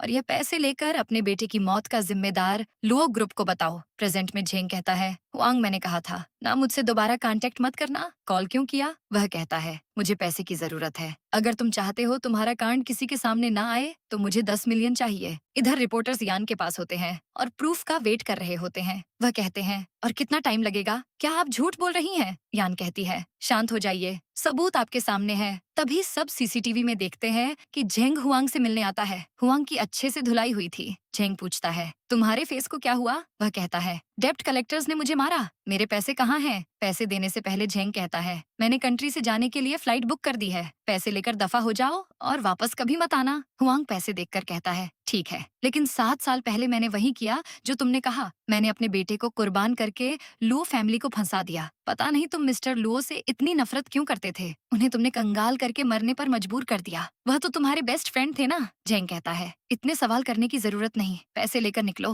हुआंग कहता है, क्या है कि कुछ लोग यह जानना चाहते थे। जेंग कंफ्यूज हो जाता है। तभी रिपोर्टर्स के साथ मिसेस लुओ वहाँ आ जाती है और जेंग को एक थप्पड़ मारकर कहती है, कमीने मेरे हस्बैंड ने क्या बिगाड़ा था तेरा? जेंग कहता है, भाभी मेरी बात तो सुनो। तभी यान आकर कहती है, कुछ कहने की जरूरत नहीं है, हमने सब सुन लिया और रिकॉर्डिंग भी कर ली। जेंग के छक्के छूट जाते हैं। रिपोर्टर्स कहते हैं, क्या तुमने 7 साल पहले सब कुछ खुद प्लान किया था? तुमने जलन में मिस्टर लू को फंसाया? जेंग बोला, मैंने कुछ नहीं किया, बिना सबूत के इल्जाम मत लगाओ। तब उसका आदमी कहता है, बॉस गड़बड़ हो गई है, पूरे इंटरनेट में आपके क्राइम का खुलासा हो गया है। जेंग बर्बाद हो जाता है। वह यान से कहता है, ये सब तूने किया ना? वह उस पर अटैक करने की कोशिश करता है पर गार्ड्स उसे पुश कर देते हैं। यान उसे एक थप्पड़ मारकर कहती है, तुम अब बर्बाद हो चुके हो। वह मन में कहती है, डैड मैंने आपको जस्टिस दिला ही दिया। अब वह तंग के साथ होती है और न्यूज में देखती है कि जेंग का खुलासा हो गया है। तंग कहती है, मैं कितनी परेशान थी, थैंक गॉड सब ठीक हो गया। दादाजी ने हुआंग को पकड़वाने में बहुत हेल्प की। पास्ट में दिखाते हैं कि उन्होंने ही हुआंग को पिटवाकर पता लगाया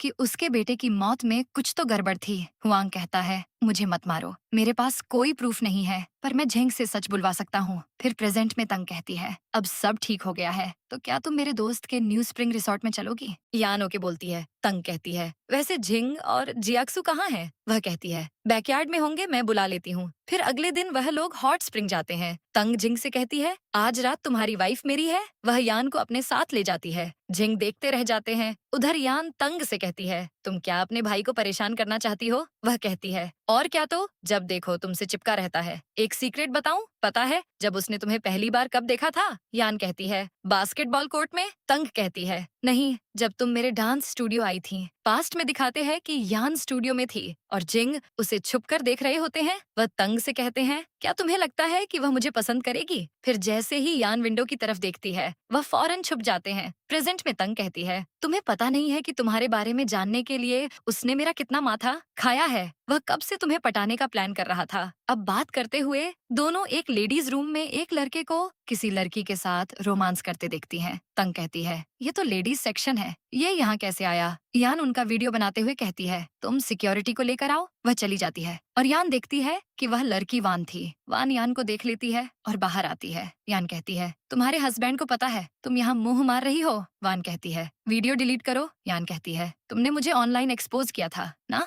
वैन कहती है, मेरा उससे कोई लेना देना नहीं है, मुझे खुद ऑनलाइन तुम्हारे बारे में पता चला। यान कहती है, तुम नहीं मानोगी ना, मैं यह वीडियो तुम्हारे हस्बैंड को सेंड कर देती हूँ, देखते हैं फिर क्या होता है। वान की फट जाती है, नहीं नहीं, सॉरी, मुझसे गलती हो गई, मुझे नहीं पता था तुम्हारे डैड इनोसेंट हैं। समझ लो कि उसी की वजह से तुम्हारे डैड का नाम क्लियर हो गया। यान बोली, नाम क्लियर हुआ क्योंकि मैंने सबूत ढूंढा, इसका क्रेडिट खुद लेने की जरूरत नहीं है। वान अपने बॉयफ्रेंड से कहती है, खरे क्या हो, फोन लो उससे। वह लड़का फोन लेने की कोशिश करता है, पर यान कहती है, मैंने वीडियो ऑलरेडी अपलोड कर दिया है, तुमने मुझे हाथ लगाया तो तुम भी ट्रेंडिंग में आ जाओगे। वह डर जाता है और तभी यान उसे एक लात मारती है। इतने में जिंग सिक्योरिटी के साथ आते हैं और सिक्योरिटी गार्ड उन दोनों को पकड़ कर ले जाता है। जिंग कहते हैं, वाह कमाल की किक थी। यान कहती है, मेरी सेल्फ डिफेंस की ट्रेनिंग काम आ गई। तभी जियाक्सु और तंग आते हैं। तंग कहती है, जिंग जियाक्सु को मुझे पकड़ा दिया और खुद यहाँ आ गया। यान जिंग को किस कर लेती है। फिर जिंग कहते हैं, मुझे अब अभी तुम्हारे साथ मैरिज सर्टिफिकेट लेना है। वह उसे अपने साथ मैरिज सर्टिफिकेट के लिए ले जाते हैं। दोनों साथ में फोटो लेते हैं और सर्टिफिकेट लेने के बाद बाहर आते हैं। यान बड़ी खुश होती है। जिंग कहते हैं, मैं दुनिया का सबसे लकी आदमी हूँ, मैं तुमसे बहुत प्यार करता हूँ। यान कहती है, मैं भी।